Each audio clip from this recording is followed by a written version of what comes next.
we are going to start with the chapter number 1 of semester 2. જે semester 2 માં first chapter આપણે specify કર્યું છે એ ચેપ્ટર આપણે સ્ટાર્ટ કરશું page number 1. The chapter name is Establishment of Industrial Enterprise. The chapter name is what? Establishment of Industrial Enterprise. Come from this side. So, હવે આ ચેપ્ટરમાં આપણે ઓવરઓલ અન્ડરસ્ટેન્ડ કરશું regarding the introduction part. The second is the form of industrial establishment. So એમાં industrial activities કેવી રીતના કેરી on થાય, બિઝનેસની activity એટલે trading કેવી રીતના કેરી ઓન થાય છે, પછી service related to the trade એટલે ઈ કેવી રીતના આપણે કરીએ છીએ, પછી પર્સનલ સર્વિસીસ, પ્રોફેશનલ સર્વિસીસ, તો એ બધી વસ્તુ એમાં આપણે અન્ડરસ્ટેન્ડ કરશું. The next part is establishment of industrial enterprise. ઓલું ફોર્મની વાત થતી હતી, હવે અહીંયા આપણે એને એસ્ટાબ્લિશ એના ઓવરઓલ કઈ વસ્તુ આપણે કરશું, આપણા પાસે આઈડિયાઝ છે એને કેવી રીતના આપણે યુઝ કરશું. પછી નેક્સ્ટ આપણે સ્પેસિફાઈ કર્યું છે આપણી પાસે ઘણા આઈડિયાઝ છે, એ આઈડિયામાંથી બેસ્ટ વસ્તુ કઈ છે એ વસ્તુ આપણે સિલેક્ટ કરશું. પછી અહીંયા આપણી જે આઉટપુટ આવશે, જે આપણે ઇનપુટ દઈએ છે, રો મટીરીયલની વાત કરો, લેબરની વાત કરો, કેપિટલની વાત કરો, તો એનાથી મને આઉટકમ શું મળશે તો એ વસ્તુ પણ આપણે અન્ડરસ્ટેન્ડ કરશું આ ચેપ્ટરમાં. પછી માર્કેટમાં તમને ઇન્ડસ્ટ્રીઝમાં શું ઓપોર્ચ્યુનિટીઝ મળે છે એના રિલેટેડ આપણે અન્ડરસ્ટેન્ડ કરવાનું છે. પછી મેથડ શું છે, અલગ અલગ ઓપોર્ચ્યુનિટીઝ કઈ છે, ટાઈમ ટેબલ કેવી રીતના આપણે એસ્ટાબ્લિશ કરીએ છીએ, પ્રોપર એક આપણે સિક્વન્સ ફોર્મ કરીએ કે આ વસ્તુ કેવી રીતના થશે, આ થઈ એના પછી બીજી વસ્તુ કરશું. તો ઓવરઓલ એક પ્રોપર આપણે શું કરીએ છીએ, સેટઅપ કરીએ છીએ, એક ફોર્મેશન બનાવીએ, ટાઈમ ટેબલ બનાવીએ, that is we can say as the schedule. પછી અહીંયા કીધું છે કે અલગ અલગ ટાઈપ્સના એન્ટરપ્રાઇઝ છે. સોલ ટ્રેડર હોય જે એકલો બિઝનેસ કરે, પછી સેકન્ડ આપણે કીધું પાર્ટનરશિપ ફોર્મ, એકથી વધારે લોકો મળીને બિઝનેસ કરે છે, કંપનીના ફોર્મમાં, કોઓપરેટિવ સોસાયટી, આ બધું તમે સ્ટાન્ડર્ડ 11th માં શીખ્યા છો. OC માં ઓવરઓલ અલગ અલગ ફોર્મમાં એક જ બિઝનેસમેન છે એ બિઝનેસ કરે છે. પછી HUF ઇન્ટુ અનડિવાઇડેડ ફેમિલી, પછી કોઓપરેટિવ સોસાયટી, કંપની, પાર્ટનરશિપ, આ બધી વસ્તુ આપણે પાછી અત્યારે અન્ડરસ્ટેન્ડ કરશું. આપણું પ્લાન્ટનું લોકેશન જે આપણે ઇન્ડસ્ટ્રી સેટઅપ કરશું એ કઈ જગ્યાએ આપણે ઓવરઓલ ઇન્ડસ્ટ્રી સેટઅપ કરવાના છે. પછી નેક્સ્ટ સ્પેસિફાઈ કર્યું importance of A plant location, પ્લાન્ટનું શું ઇમ્પોર્ટન્સ છે. નેક્સ્ટ ઇઝ સ્ટેजेस કે રિજનલમાં, લોકલમાં, સાઇટમાં, પછી મોડર્ન ટ્રેડ શું ચોઇસીસ અવેલેબલ છે, અને લાસ્ટ ફેક્ટર્સ એફેક્ટિંગ. આ બધી વસ્તુ ઓવરઓલ આપણે ફર્સ્ટ ચેપ્ટરમાં અન્ડરસ્ટેન્ડ કરવાની છે. સો ફર્સ્ટ આપણે પેજ નંબર 2 પર સ્ટાર્ટ કરીએ, introduction part. The first part is what? The introduction. कौन read कर से? कर read कर. Introduction. किसी ने बताया?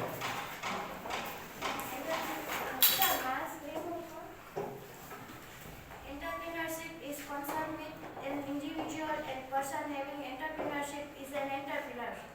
So, as a result of special qualities, skill or Window बंद कर please. Continue. cleverness, he is motivated for the production of economic product and services. Entrepreneur gets employment by establishing business, given employment to others, and tries to get economic reward by proper management of the business or industry. Because activity regarding any type of business or service is started with the aim of getting profit with the passage time. By increasing profit, efforts are made to maintain the success existence of business enterprise for a long term. Active population residing in every nation is basically related with any one economic activity out of entrepreneurship, self-employment or employment. An entrepreneur has to do activities for establishment of industrial enterprise. According to the opinion, the Peter Drucker proportion of entrepreneur is most of the countries of the world is 12% to 15%, while 80% of 85% population of desire employment and economic industrial development of any nation depends on entrepreneurship. So entrepreneurship development is considered a very important activity regarding economic growth and development of human civilization. Listen, હવે ઇન્ટ્રોડક્શનમાં શું specify કર્યું છે આપણે કે જે entrepreneur છે, જે businessman છે, એનામાં ઓવરઓલ એન્ટરપ્રેનરશિપની ક્વોલિટીઝ હોવી જોઈએ. સેમેસ્ટર 1 માં ઓવરઓલ આપણે એક ચેપ્ટર અન્ડરસ્ટેન્ડ કર્યું છે રિગાર્ડિંગ ધ એન્ટરપ્રેનરશિપ. એટલે ઓવરઓલ એની શું ક્વોલિટીઝ છે, કેવી રીતના ઇનોવેટિવ પર્સન છે, કેટલો રિસ્ક લે છે, ક્યાં એની સ્કિલ્સ એપ્લાય કરે છે, કેવી રીતના બધા સાથે કોઓર્ડિનેટ કરે છે, એટલે મળીને કામ કરે છે. તો આ બધી વસ્તુ આપણે ક્યાં અન્ડરસ્ટેન્ડ કરી છે સેમિસ્ટર 1 માં. તો એ જ વસ્તુ અહીંયા સ્પેસિફાઈ કર્યું. એક તમારે સક્સેસફુલ એન્ટરપ્રેનર બનવું હોય તો તમારામાં એન્ટરપ્રેનરશિપની ક્વોલિટીઝ હોવી જોઈએ. તમારામાં એ ક્વોલિટીઝ હશે તો તમે ઓવરઓલ કન્ટ્રી માટે તમે સારું પ્રોડક્શન કરશો, કન્ટ્રીને ઇકોનોમિક બેનિફિટ થશે. હવે હું સારું અર્ન કરીશ તો એટલા જ મારા કન્ટ્રીને પણ એનાથી બેનિફિટ થાય છે, ફાયદો થાય છે. મારા કન્ટ્રીમાં પણ હવે મેં ગુડ્સ બનાવ્યા, એક્સપોર્ટ કર્યા, એટલે ફોરેન એક્સચેન્જ મારા કન્ટ્રીમાં આવ્યું તો મારો તો ફાયદો થયો, સાથે મારા કન્ટ્રીનો પણ શું થયો, ફાયદો થયો. તો જસ્ટ એક એન્ટરપ્રેનરના લીધે આપણે ઓવરઓલ કન્ટ્રીમાં વેલફેર થાય, ડેવલપમેન્ટ, ઈ એકના લીધે ઘણાને કામ ધંધો મળે છે, ઓપોર્ચ્યુનિટીઝ મળે. અત્યારે કોઈ એક નાનકડી ઇન્ડસ્ટ્રી ખંભાળિયામાં સેટઅપ થઈ તો એ ઇન્ડસ્ટ્રીમાં એક એનો ઓનર જ કામ કરશે, ઘણા લોકો બીજા આજુબાજુના લોકોને ઓપોર્ચ્યુનિટીઝ મળશે, કામ ધંધો મળશે, ત્યાં નોકરી મળશે, લેબરને ઓવરઓલ ફિઝિકલ વર્ક મળશે, જે સાફ સફાઈ વાળાને ત્યાં સાફ સફાઈ કરવાનો ચાન્સ મળશે. તો આ બધું કેના લીધે પોસિબલ છે? બીકોઝ એ ત્યાં ઇન્ડસ્ટ્રી સેટઅપ થઈ બીકોઝ ઓફ વન એન્ટરપ્રેનર. તો આપણા કન્ટ્રીમાં કે ઓવરઓલ આખા વર્લ્ડની આપણે જ્યારે વાત કરીએ છીએ તો ઓવરઓલ કેટલા % એન્ટરપ્રેનર છે? ખાલી 12 to 15% એન્ટરપ્રેનર છે. બટ એના 12 to 15% ઉપર ઓવરઓલ મેજોરિટી પાર્ટ 80 to 90% લોકો ડિપેન્ડેન્ટ છે. એ લોકોને જોબ ઓપોર્ચ્યુનિટીઝ મળે છે. કેના લીધે? જે 12 થી 15% લોકો જે બિઝનેસમેન છે તેના લીધે ઘણા લોકોને કામ ધંધો મળે છે. ફોર એક્ઝામ્પલ, તમારા પેરેન્ટ્સ કંઈ બિઝનેસ કરતા હોય તો એને હેલ્પ માટે કોઈ માણસ રાખ્યો હશે તો એટલાસ્ટ જે માણસ છે એ કેના ઉપર ડિપેન્ડેન્ટ છે? કે તમારા શોપ ઉપર કે જે તમારો પેરેન્ટ્સનો કામ ધંધો છે એના ઉપર. અત્યારે ઓવરઓલ હું પણ અહીંયા જોબ કરું તો કોના ઉપર ડિપેન્ડેન્ટ છું? સંસ્થા ઉપર. તો એનાથી ઓવરઓલ મારી જે બેસિક નેસેસિટી છે એ ફૂલફિલ થાય છે. અગર આ સંસ્થાએ ઓવરઓલ કોલેજ સ્ટાર્ટ ના કર્યો તો અમને ઓપોર્ચ્યુનિટી મળત ના મળત. તો અમે ક્યાંક બીજે જાત તો ઓવરઓલ અહીંયા અમને ઓપોર્ચ્યુનિટી કેના લીધે મળી છે? સંસ્થાના લીધે. તો એના માટે ઓવરઓલ એમ્પ્લોયમેન્ટ જનરેશન થયું. હવે ઘણા લોકોને એવી રીતના પણ હોય કે ક્વોલિટીઝ છે પણ અંદરથી રિસ્ક નથી લેવું, એટલે એના માટે એને રિસ્કને એવોઇડ કરવા માટે બિઝનેસ નથી કરતા, જોબ કરે છે. તો એ અલગ અલગ પ્રેફરન્સ છે. કોઈકને રિસ્ક લેવો બહુ ગમે તો એ એઝ અ બિઝનેસમેન કામ કરશે, જેને નથી ગમતું એટલે સેફ રમવું છે એટલે સેફ રમવું, એટલે પ્રોપર એને હર મંથલી આટલી ઇન્કમ જનરેટ કરવી છે, વધારે ટેન્શન જોતું નથી કે ક્યાંક જોબ કરશે. તો આપણે અલગ અલગ વેઝથી આપણે અર્ન કરીએ છીએ. તો એન્ટરપ્રેન્યોરશિપમાં એ જ કીધું કે તમારામાં એવી ક્વોલિટીઝ હોવી જોઈએ. એક તો તમે તમારો પણ ગ્રોથ કરો છો, એક્સપાન્શન પણ કરો છો, કન્ટિન્યુ બેનિફિટ થાય છે અને લોકોને તમારા લીધે કામ ધંધો પણ મળે છે. So we first forms of industrial enterprise. The various business activities are handled by the entrepreneur which can be classified as the following. હવે જે બિઝનેસમેન છે, એન્ટરપ્રેનર છે, એ અલગ અલગ ટાઈપનું બિઝનેસ કેરી ઓન કરી શકે. તો એના માટે લોકો આપણે કીધું છે ફર્સ્ટ તો ઇન્ડસ્ટ્રીયલ એક્ટિવિટી. ફર્સ્ટ શું કીધું છે? Industries. Second business activity. Third service related two commerce. Fourth is personal service and the fifth is professional service. હવે એક ઇન્ડિવિડ્યુઅલ બિઝનેસમેન છે એ 5 વેઝથી બિઝનેસ કેરી ઓન કરી શકે છે. એ 5 વેઝ અહીંયા લોકો આપણે સ્પેસિફાઈ કરી. ફર્સ્ટ કઈ છે? ફર્સ્ટ કઈ છે? Industrial activity. Second business activities. Third is service related two commerce. Fourth is personal service and fifth is professional service. હવે એક એક આપણે ડિટેલમાં અન્ડરસ્ટેન્ડ કરીએ. સૌથી ફર્સ્ટ આપણે સ્ટાર્ટ કરીએ છીએ ઇન્ડસ્ટ્રીયલ એક્ટિવિટી. બરાબર. સો ઇન્ડસ્ટ્રીયલ એક્ટિવિટીમાં આપણે એ લોકો અહીંયા સ્પેસિફાઈ કર્યું છે કે જ્યાં આપણે વસ્તુ મેન્યુફેક્ચર કરશું. ઇન્ડસ્ટ્રી એટલે શું? જ્યાં ગુડ્સ આપણે છે શું કરશું? મેન્યુફેક્ચર. હવે સપોઝ મારી સ્ટીલ ઇન્ડસ્ટ્રી છે તો ત્યાં મેન્યુફેક્ચર શું થશે? સ્ટીલ જ થશે. ક્લોથ તો નહીં થાય, કેમિકલ તો નહીં થાય. તો ઓવરઓલ જે મારા ઓબ્જેક્ટિવ છે, જે વસ્તુની મારી ઇન્ડસ્ટ્રી છે, ત્યાં ઈ ગુડ્સ કે ફિઝિકલ આપણે કહે ને ગુડ્સ ઓવરઓલ અહીંયા આપણે શું થાય? કલ્ટિવેશન, અહીંયા આપણે પ્રોડક્શન એનું મેન્યુફેક્ચર કરશું. તો અહીંયા આપણે કીધું છે પહેલા તો કીધું નેચરલ ઇન્ડસ્ટ્રીઝ એટલે ઓવરઓલ જે આપણે એગ્રીકલ્ચરલ કે એગ્રીકલ્ચરલના પ્રોડક્ટ કયો, મિલ્ક પ્રોડક્ટ કયો, તો આ બધી વસ્તુ આપણે બનાવીએ છીએ ના, આપણે નેચરથી મળે છે. તો અહીંયા એવી ઇન્ડસ્ટ્રીઝમાં અહીંયા ઓવરઓલ આપણે કહે છે નેચરલ પ્રોડક્ટ્સ કલ્ટિવેશન મેન્યુફેક્ચર થાય છે. અત્યારે ઓવરઓલ કહું ઘઉં મેં હાથમાં રાખ્યા અને ઓવરઓલ ઉગી જશે, એના માટે એને ફીલ્ડ જોશે ને, જમીન જોશે, ત્યાં ઓવરઓલ પ્રોપર આપણે ખેતી કરવી પડશે ત્યારે એ વસ્તુ પોસિબલ થશે. તો ઓવરઓલ અત્યારે આપણે કે શિપ કહીએ કે શિપ ઉપરથી આપણે વૂલ મળે તો ઓવરઓલ એ વૂલ જે છે એ ઓવરઓલ આપણે ઇન્ડિવિડ્યુઅલ ને પોસિબલ છે, આર્ટિફિશિયલ ના, એ એનિમલ થી મળે છે. ગાય છે મિલ્ક પીએ છે, બીજી બધી અત્યારે હવે આર્ટિફિશિયલ મિલ્ક મળે છે, સોયાબીન થી મિલ્ક મળે છે, પણ જે નેચરલ વસ્તુ છે એ તો નેચરલ જ છે. તો આ બધી વસ્તુ નેચરલ વસ્તુ આપણે ક્યાંથી મળે છે? નેચરલ ઇન્ડસ્ટ્રીથી બધી વસ્તુ મળી શકે છે. મિનરલ ઇન્ડસ્ટ્રીઝ, અહીંયા આપણે અલગ અલગ પ્રકારના આપણે મિનરલ્સ બોલો કે સ્ટીલ, કોલ, પછી નેચરલ ઓઇલ, ક્લે, એટલે આપણે જમીનથી આ બધી અલગ અલગ વસ્તુ આપણે મળી શકે છે, એને આપણે શું કીધું છે? મિનરલ. પછી મશીન ઇન્ડસ્ટ્રીઝ, ત્યાં વધારે ઓવરઓલ મશીનનું ત્યાં કામકાજ થાય, ત્યાં આપણે કપડા મેન્યુફેક્ચર કરીએ, પછી ઓવરઓલ કાંઈથી આપણે ગ્લાસ પ્રોડક્ટ મેન્યુફેક્ચર, એટલે with the help of machines આપણે અલગ અલગ વસ્તુ શું કરીએ છીએ? બનાવીએ છીએ, એટલે એવું મશીનમાં. પછી કન્સ્ટ્રક્શન ઇન્ડસ્ટ્રી, આપણે ઓવરઓલ ઈંટ બનાવીએ, પછી સિમેન્ટ બનાવીએ, એટલે બધું કન્સ્ટ્રક્શન માટે યુઝ થાય, તો એ બધી વસ્તુ કેમાં આવે? કન્સ્ટ્રક્શન ઇન્ડસ્ટ્રીઝમાં. પછી આવ્યું છે હેન્ડીક્રાફ્ટ. હેન્ડીક્રાફ્ટની છે ને એટલે આપણે હાથથી વસ્તુ જે બનાવીએ છીએ, ગોલ્ડ છે તો ઓવરઓલ ગોલ્ડમાં આપણે કે ચેનનો જે શેપ બોલો, તમે ઓવરઓલ બેંગલ્સ પહેરો, ઇયરિંગ્સ પહેરો, તો બધા શેપ જે હોય એ બધી વસ્તુ કેનાથી થાય? હાથથી થાય. પછી ઓવરઓલ હાથથી આપણે ઘણી ડિઝાઇન્સ, પછી હાથથી બધા આપણે અલગ અલગ પોટ ને બધી વસ્તુ બનાવીએ છીએ, મેન્યુફેક્ચર કરીએ.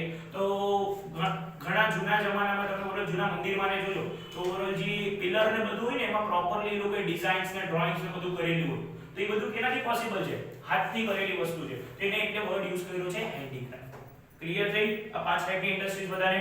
First is natural, right? બોલો મારી ભેગા. First is natural, second third is machine, fourth is and the fifth is handicraft. હવે characteristics of industrial activities. Industries ની જે ઓવરઓલ આપણે ઇન્ડસ્ટ્રીઝ એક્ટિવિટીઝ ની વાત કરીએ, એના ફીચર શું છે, એના કેરેક્ટરિસ્ટિક્સ શું છે, એ આપણે વસ્તુઓ એ લોકોએ સ્પેસિફાઈ કરી છે. In any type of industrial activity, whether they are nature based, mineral based, money based, contain the element of risk in it. For the example, natural industries depend totally on nature, in which there is the uncertainty. In mining industry, there is the risk regarding the estimation and the trustworthiness of the quality regarding the properties of the in mines. In construction industry, there is the risk regarding the scarcity of the means and uncertain demand. તો ભાઈ કાંઈ પણ વસ્તુ આપણે આ પાંચ ટાઈપની ઇન્ડસ્ટ્રીમાંથી કરતા હોય, એ પાંચે પાંચ ટાઈપમાંથી ઇન્ડસ્ટ્રીમાં ક્યાંક ને ક્યાંક રિસ્ક છે. આ પાંચે પાંચ ઇન્ડસ્ટ્રીઝમાં હું ગુડ્સ અને સર્વિસ ગુડ્સ મેન્યુફેક્ચર કરીશ તો જરૂરી નથી મને ફાયદો જ થાય, ક્યારેક મને નુકસાન પણ થઈ શકે છે. ફોર એક્ઝામ્પલ, અત્યારના બધું એગ્રીકલ્ચર બેઝ ઇન્ડસ્ટ્રીઝ છે, નેચરથી અત્યારના આપણે કે બહુ જોરથી વરસાદ આવી ગયો, ફ્લડ આવી ગયું, તો ઓવરઓલ ક્રોપ શું થઈ જાય? ડેમેજ થઈ જાય. જે ખેતી કરી હોય એના બધા જે પણ ક્રોપ્સ કલ્ટિવેટ કર્યા હોય બધા શું થઈ ગયા? ડેમેજ. અત્યારે આપણે કીધા ને આફરે ખંભાળિયામાં બહુ વરસાદ આવી ગયો, હવે ખેડૂત એમ કહેતા હવે વરસાદ આવી ગયો ને તો બધો આપણો જે પાક છે ને ખરાબ કરી દેશે, કેમ કે એટલું એને હવે વોટર જોતું નથી, પાણી જોતું નથી. તો એ આપણે નેચરના હાથમાં, આપણા હાથમાં નથી. તો એના આખું વર્ષ બિચારા ખેડૂતે ખેતી કરી અને પછી છેલ્લે બહુ જોરથી વરસાદ આવી ગયો એટલે શું થયું? એનું ક્રોપ્સ બધું ડેમેજ થઈ ગયું. તો પછી વરસાદ આવ્યો જ નહીં, બહુ તડકો પડે એટલે ક્રોપ્સ શું થાય? એમાં પણ કરી જાય. તો આ બધી સિચ્યુએશન નેચરના હાથમાં, આપણા હાથમાં નથી. સેકન્ડ આપણે કહીએ છીએ કે માઇન્સ માટે આપણે મિનરલ ઇન્ડસ્ટ્રી આપણે બધું જમીનની અંદરથી ફાઇન્ડ આઉટ કરીએ તો આપણે એસ્ટિમેશન ક્યારેક આપણું ખોટું બી થાય. આપણે જે અંડરગ્રાઉન્ડ ની બધી વસ્તુ આપણે નેચરલ રિસોર્સિસ આપણે ફાઇન્ડ આઉટ કરીએ, અલગ અલગ મેટલ્સ બોલો, આયર્ન બોલો, જમીનમાંથી આ બધી વસ્તુ આપણે ફાઇન્ડ કરીએ અને ના નીકળ્યું તો આ સિચ્યુએશનમાં ઓવરઓલ એ એસ્ટિમેશન ખોટું થઈ ગયું તો ત્યાં પણ રિસ્ક થાય. કન્સ્ટ્રક્શનમાં કેમ કે ડિમાન્ડ આવી ગઈ, મેં ગુડ્સના સપ્લાય કર્યા, તમારી પાસે મેન્યુફેક્ચર નથી, રો મટીરીયલ નથી, તો એટલે બધા ટાઈપના બિઝનેસમાં there is the chance of uncertainty. uncertainty એટલે તમે કાંઈ પ્રેડિક્ટ ના કરી શકો કે મારો આ પ્રોફિટ થશે કે લોસ. હરેક બિઝનેસમાં રિસ્ક ઇન્વોલ્વમેન્ટ હોય જ. ક્લિયર થાય? હું જે કહું છું બધાને કે ખાલી હા બોલો છો? જો હા બોલો છો. Second, in industrial activity, permanent capital investment is required on a large scale. It is for a long term. હવે હું આવી રીતના ઇન્ડસ્ટ્રી સેટઅપ કરું ને તો 50-60 હજારમાં મારી ઇન્ડસ્ટ્રી ચાલુ ના થાય. એના માટે મારે ઓવરઓલ કેપિટલ જોઈએ, મૂડી જોઈએ, મોટી મશીનરી રિક્વાયર્ડ, કે જગ્યા માટે પૈસા ઇન્વેસ્ટમેન્ટ. તો એમને બી વિધાઉટ મની કાંઈ વસ્તુ થાય નહીં, એટલે લાંબા ડ્યુરેશન માટે આપણે શું જોઈએ છે? Required capital money. Next part, problems of the management in industrial activity are comparatively complex. હવે મોટું ઓર્ગેનાઇઝેશન, મોટી ઇન્ડસ્ટ્રી છે, ત્યાં એક બે લોકો તો કામ નથી કરવાના, ત્યાં ઘણા લોકો કામ કરશે, તો મેનેજમેન્ટ પણ બહુ ડિફિકલ્ટ થઈ જાય. કેવી રીતના ડિફિકલ્ટ થઈ જાય કે આને હેન્ડલ કરું કે આને હેન્ડલ કરું, આ સિચ્યુએશનમાં આ કરવાનું છે, કોઈ કે આ નથી કરવાનું, બીજું કરવાનું છે. એટલે અહીંયા પ્રોપર અહીંયા છે ને કોમ્પ્લેક્સ થઈ જાય, ડિફિકલ્ટ થઈ જાય કે બધાને પ્રોપર વેમાં હેન્ડલ કરવા, કેમ કે એક કે બે લોકો કામ નથી કરતા, 200-300 લોકો કામ કરે. તો એના માટે પ્રોપર એક મેનેજમેન્ટ પણ હોવું જોઈએ કે આ વસ્તુ એસેન્શિયલ પાર્ટ છે. પછી કીધું છે units established doing the industrial activity are large in size. જે તમે યુનિટ્સ ફોર્મ કરો છો, જે કામકાજ કરો ઇન્ડસ્ટ્રીઝમાં લાર્જ સાઇઝમાં કરો છો, નાની નાની યુનિટમાં નથી કરતા. કેમ કે ઇન્ડસ્ટ્રીની આપણે વાત કરી એટલે ઓવરઓલ આટલી જગ્યામાં ઇન્ડસ્ટ્રી પોસિબલ થાય નહીં. જગ્યા પણ મોટી હોવી જોઈએ અને અહીંયા ઓવરઓલ તમે મશીનરી ઇક્વિપમેન્ટ્સ લેવા હોય એ પણ શું હોવા જોઈએ? મોટા હોવા જોઈએ. તો આ એના આપણે શું કીધા છે? કેરેક્ટરિસ્ટિક્સ. આ ફર્સ્ટ છે ને ફોર્મ ઓફ ઇન્ડસ્ટ્રીયલ એન્ટરપ્રાઇઝ નું ફર્સ્ટ આપણે કર્યું ફોર્મ્સ ઓફ ઇન્ડસ્ટ્રીયલ એન્ટરપ્રાઇઝ નું ફર્સ્ટ પોઈન્ટ આપણે કર્યો ઇન્ડસ્ટ્રીયલ એક્ટિવિટી. હવે સેકન્ડ બિઝનેસ એક્ટિવિટી કરવા. સેકન્ડ પોઈન્ટ શું છે? Business activity. In this activity, sales of goods produced by the manufacturer is done. Example: seller of the clothes, seller of the steel, seller of the medicines, etc. આમાં શું થાય? ઉપરથી જે goods manufacture કરીને આવ્યા છે અહીંયા એનું ઓવરઓલ શું થશે? સેલ્સ થશે. આ ચોક હું વેચતો પણ મેં બનાવ્યો નથી તો ઓવરઓલ હું કેમાં આવું? બિઝનેસ એક્ટિવિટીમાં આવું. ઓવરઓલ મારું ચોકનો ઓવરઓલ હોલસેલનો બિઝનેસ છે તો બધા ઓવરઓલ સ્ટેશનરી વાળા બોલો, સ્કૂલ કોલેजेस વાળા બોલો, ક્લાસીસ વાળા બોલો, મારી પાસે આવીને શું લઈ જાય? સ્ટોક લઈ જાય. તો બરાબર, એટલે હું શું કરું છું? ગુડ્સ નું સેલ્સ કરું. આ તો મારી ચોકનો એક્ઝામ્પલ દીધો. અલગ અલગ જે પણ વસ્તુનો તમે બિઝનેસ કેટેગરી કરો તો તમે ઓવરઓલ શું કરી શકો છો? બિઝનેસ કરી શકો છો. એના માટે જરૂરી નથી એ ગુડ્સ અને સર્વિસ આપણે મેન્યુફેક્ચર જ કરવા પડે. પછી અહીંયા જેના પર ડિપાર્ટમેન્ટ સ્પેસિફાઈ કર્યા છે કે ઓવરઓલ ક્વોન્ટિટી ઉપર વાત કરો કા પછી ઓવરઓલ નેક્સ્ટ પોઈન્ટમાં સ્પેસિફાઈ કર્યું છે departmentalisation of the concerning the products of the differentiation. હવે અહીંયા ડિફરન્સિએશનમાં આપણે શું સ્પેસિફાઈ કર્યું કે હરેક જગ્યાએ તમને અલગ અલગ પ્રોડક્ટ મળી શકે. ધ્યાનથી સાંભળો. ક્વોન્ટિટીની વાત કરું ને તો હોલસેલરની વાત કરીશ અને ડિફરન્સિએશનની વાત કરીશ ને તો રિટેલરની વાત કરીશ. હોલસેલર પાસે તમને સિમિલર ટાઇપ્સ ઓફ ગુડ્સ મળી જશે ક્વોન્ટિટીમાં. હવે મારે ઓવરઓલ 500 ચોકના બોક્સ જોતા હોય તો હોલસેલર પાસેથી તો એના માટે નાની વસ્તુ છે, ઈઝીલી મળી જાય. પણ હું કહું મને આ બ્રાન્ડના નથી જોતા, મારે કલરફુલ જોઈએ છે, મારે ઓલું જોવે છે, મારે ચોક નથી જોતા, મારે માર્કર જોઈએ તો એની પાસે એ બધી વસ્તુ મળશે નહીં. એના માટે મારે રિટેલર પાસે જવું પડશે. મારે ખાલી બ્રિટાનિયાના બિસ્કિટ લેવા છે તો મારે બ્રિટાનિયાના ડિસ્ટ્રીબ્યુટર પાસે મળી જશે. પણ મારે બ્રિટાનિયા, મારે પછી ઓવરઓલ કે પાર્લેના, પછી સનફિસ્ટના અલગ અલગ બ્રાન્ડના મારે બિસ્કિટ જોતા તો મને અહીંયા મળશે ના. એના માટે મારે રિટેલ શોપમાં જવું પડશે. અહીંયા ડિફરન્સિએશન ડિફરન્ટ પ્રોડક્ટ તમને મળશે અને અહીંયા શું મળે છે? Similar product in large quantity. તો એ વસ્તુ અહીંયા આપણે સ્પેસિફાઈ કરી છે. એના પણ કેરેક્ટરિસ્ટિક્સ સ્પેસિફાઈ કર્યા છે. કેરેક્ટરિસ્ટિક્સમાં બિઝનેસ એક્ટિવિટીમાં પ્રોડક્શન ન કરતા ને એટલે રિસ્ક થોડો ઓછો છે. માત્ર તમે ગુડ્સ મેન્યુફેક્ચર કરો છો, રિસ્ક અહીંયા પણ છે. અહીંયા મારા ગુડ્સ ના વેચાણ હતો પણ અહીંયા પ્રોડક્શન જેટલો રિસ્ક છે, ગુડ્સ ખરાબ થઈ ગયા, ડેમેજ થઈ ગયા, પ્રોડ્યુસર ના થયા તો અહીંયા જેટલો લોસ થશે એટલો અહીંયા લોસ થશે નહીં. છેલ્લે ચલો ને 1 વર્ષની એક્સપાયરી ડેટ હશે તો છેલ્લા 2 મહિના બાકી હશે તો સસ્તામાં ગુડ્સ વેચી નાખીશ. એટલે એટલીસ્ટ મને શું મળે કે મારું નો પ્રોફિટ નો લોસ પણ થઈ જાય પણ વધારે મને લોસ થશે નહીં. પછી અહીંયા સ્પેસિફાઈ કરે છે bank investment current assets is more than to a stable assets. Conclusion of the study of the Reserve Bank of India says that business activity financial investment in current assets is 80% of the total financial investment. તમને છે ને બે concept કહું છું એકાઉન્ટમાં. આગળ તમને concept આવશે. એક આવે કરન્ટ એસેટ અને એક આવે ઓવરઓલ ફિક્સ્ડ એસેટ. તમને 12th સ્ટાન્ડર્ડમાં ઓવરઓલ આ કોન્સેપ્ટ આવી ગયા છે. ફિક્સ્ડ એસેટ એટલે શું કે મારા બિઝનેસમાં લાંબા સમય સુધી ઓવરઓલ અમુક વસ્તુ હું યુઝ કરું છું એનું શું કહીશ? Fixed asset. હવે અહીંયા આપણે સંસ્થાની વાત કરીએ. આ બેંક છે, સંસ્થા રોજ બેંચ બદલે છે.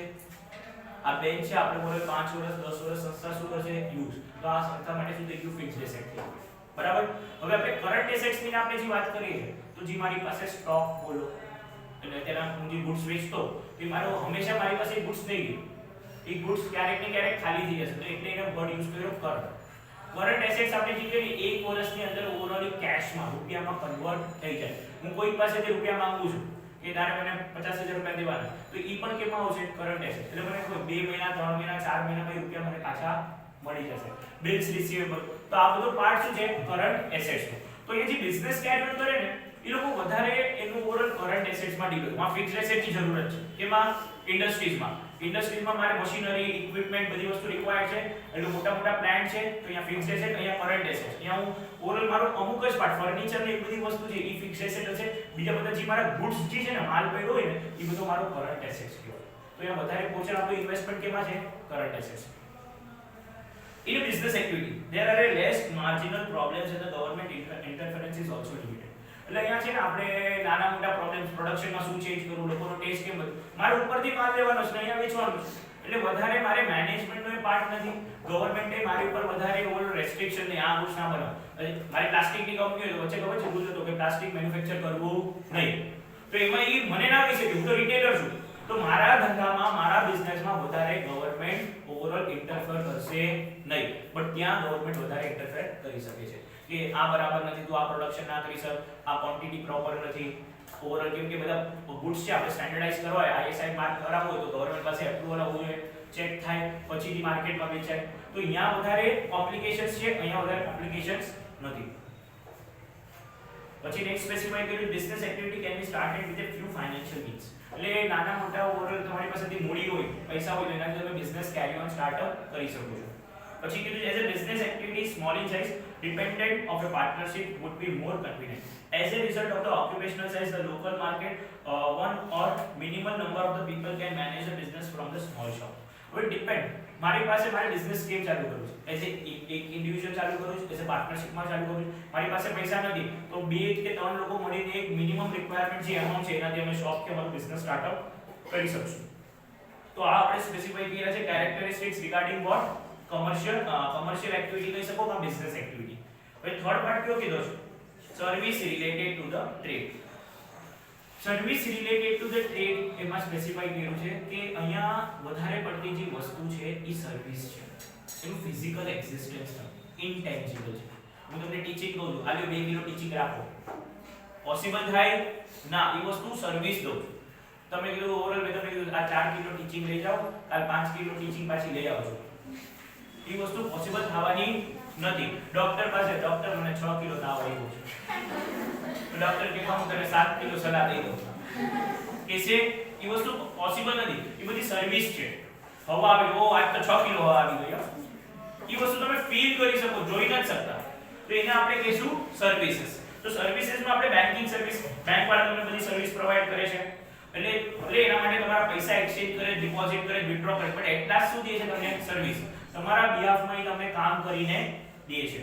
પછી next insurance service. Insurance company તમને સર્વિસ પ્રોવાઈડ કરે છે, કેમ કે ઓવરઓલ તમે ગોડાઉન ને બધું લીધું હોય તમે, અને તમે એનું ઇન્સ્યોરન્સ લીધું હોય, કાલ સવારે આગ લાગી ગઈ તો ઇન્સ્યોરન્સ લીધું તમારો કે વીમો પાકી જશે, તો આ બધી વસ્તુ તમને હેલ્પફુલ થઈ શકે છે. Next is storage service. તમને ગોડાઉન વેરહાઉસ ની એ લોકો પણ બધી વસ્તુ સર્વિસ આપે, તમે આ ગુડ્સ ને બધી વસ્તુ રાખી શકો છો. ટ્રાન્સપોર્ટ સર્વિસ, એક જગ્યાએથી બીજી જગ્યાએ આપણે જવું છે, એ પણ આપણે સર્વિસ આપે છે. બસ થી બોલો, રેલવે થી બોલો, એર થી બોલો, તો અલગ અલગ વિશે આપણે આ લોકો સર્વિસ પ્રોવાઈડ કરે છે. કમ્યુનિકેશન સર્વિસ, હું જે આપું છું તમને કમ્યુનિકેશન સર્વિસ આપું છું. પછી એજન્સી સર્વિસ, કે મોટા ઓર્ગેનાઇઝેશનમાં એક બાયર રહે છે, પરચેસ થી લોકોને મળાવે છે, એઝ અ બ્રોકર ટાઈપ કરે કે એઝ અ એજન્ટ એ લોકો કે અહીંથી ગુડ્સ લીધા આઈને વેચે, આપણે બધી સર્વિસ એ લોકો શું કરે છે, પ્રોવાઈડ કરે છે. તો અલગ અલગ ટાઈપ્સની આપણે એ લોકો સર્વિસ પ્રોવાઈડ કરી. First banking, second insurance service, third is storage, fourth is transport, fifth is communication, and last is agencies. હવે આપણે પર્સનલ સર્વિસીસ ની સ્પેસિફાઈ કરીએ. હવે પર્સનલ સર્વિસીસ માં શું કીધું, ધ્યાનથી પેરેગ્રાફ આપજો. Certain social requirements are such that can be fulfilled only at a personal level. Consumer who consumes this service has to remain present to get these services at a personal level. Examples in service like tailors, dance, music, tuition classes, etc. Customer or the customers are directly in contact and it can be run at a large scale and its market is also limited to the local level. હવે અહીંયા જે બાયર અને seller એ એકબીજા સાથે છે ને direct કોન્ટેક્ટમાં છે, એને આપણે એટલે નામ કીધું છે પર્સનલ સર્વિસ. અહીંયા જો ગુડ સર્વિસ સર્વિસ થી વાય આવે છે, ત્યારે ટેલર જે છે તમારો જે સાઈઝ હશે એ જ પ્રમાણે તમને શું તે ક્લોથ તમને સ્ટીચ કરીને દેશે. ઓવરઓલ તમને કંઈક વસ્તુ બનાવી છે, ઓર્નામેન્ટ બનાવો છે, તો તમે જે સોની પાસે જશો એ તમારા માપ પ્રમાણે તમને બનાવી દેશે. એટલે જે સેલર છે એ બાયર સાથે ડાયરેક્ટ કોન્ટેક્ટમાં છે કે એની ગુડ્સનો પ્રેફરન્સ શું છે, કેવા ટાઈપના ગુડ્સ રિક્વાયર્ડ છે. અત્યારે તમે ક્લાસીસ બોલો કોલેજમાં, તો અત્યારે હું તમને એફવાય નું શીખવાડું ને ડાયરેક્ટ કોન્ટેક્ટ છે. અત્યારે હું તમને કહી દઉં કે અત્યારે હાલો મારું આજ મન છે ટીવાય નું શીખવાડું, એમકોમ નું શીખવાડું, પણ એ વસ્તુ તમને યુઝ થશે ના. તો મને ખબર છે કે તમારી શું રિક્વાયરમેન્ટ છે અને તમને ખબર છે કે સર શું શીખવાડે છે, આપણું શું છે પર્સનલ કોન્ટેક્ટ. પછી અહીંયા એ લોકોએ સ્પેસિફાઈ કર્યું છે કે ડાન્સ ની વાત કરો, મ્યુઝિક ની વાત કરો, તો જે પણ વસ્તુ તમને રિક્વાયર્ડ છે એ પ્રમાણે તમને પર્સનલ સર્વિસ એની મળી શકે છે. અને last professional or the vocational services. Professional activities has been become an important aspect of the business world. The demand of the certain special skills professional activity emerge in the society. Certain eligibility is needed and one has to become a member of the business association to run this activity as a professional level. In this type, a professional service, the service of the doctors, lawyer, accountant, company secretary are included. બરાબર. અત્યારના હું તમને as a ડોક્ટરની service દઈ શકું? હા કે ના? ના દઈ શકું. શું કામ? કેમ કે એનું ઓવરઓલ મારી પાસે નોલેજ નથી. અત્યારમાં તમને લોયરની સર્વિસ દઈ શકું? ના. હું તમને ટીચિંગની સર્વિસ દઈ શકું કેમ કે હું એક્સપર્ટ છું. તો જે પ્રમાણે જે પ્રોફેશનલ હોય ઈ પ્રમાણે એની સર્વિસીસ પ્રોવાઈડ કરી શકે તો એના માટે એના જે એસોસિએશન નો એની મેમ્બરશિપ હોવી જોઈએ. જે સીએ હોય તો સીએ બન્યો હોય તો એની પાસે સીએ ની મેમ્બરશિપ હોય ત્યારે જે સીએ ના કામ કરી શકે નહીતર કરી શકે નહીં. લોયર હોય તો એની પાસે એલએલબી ની ડિગ્રી હોવી જોઈએ ત્યારે જે એલએલબી નું કામ કરી શકે. ડોક્ટર હોય એની પાસે એમબીબીએસ ની ડિગ્રી હોવી જોઈએ ત્યારે જે કામ કરી શકે. અત્યારે એઝ અ ટીચર હોય તો મારી પાસે એમકોમ બીએડ હોય તો જ હું શીખવાડી શકું નહીતર શીખવાડી શકું નહીં. તો આ બધી વસ્તુ ક્યારે પોસિબલ છે? જ્યારે પ્રોફેશનલ ઇન્ડિવિડ્યુઅલ હશે તો એ જ વસ્તુ આપણે અહીંયા સ્પેસિફાઈ કરી છે. Clear everyone? તો ટોટલ આપણે કેટલી સર્વિસ અન્ડરસ્ટેન્ડ કરી? 5. First is industrial activity, second third is service related to commerce, fourth personal service and fifth is professional service. Clear? Answer તમારા નોટબુકમાં લખવાનો છે. Okay, thank you.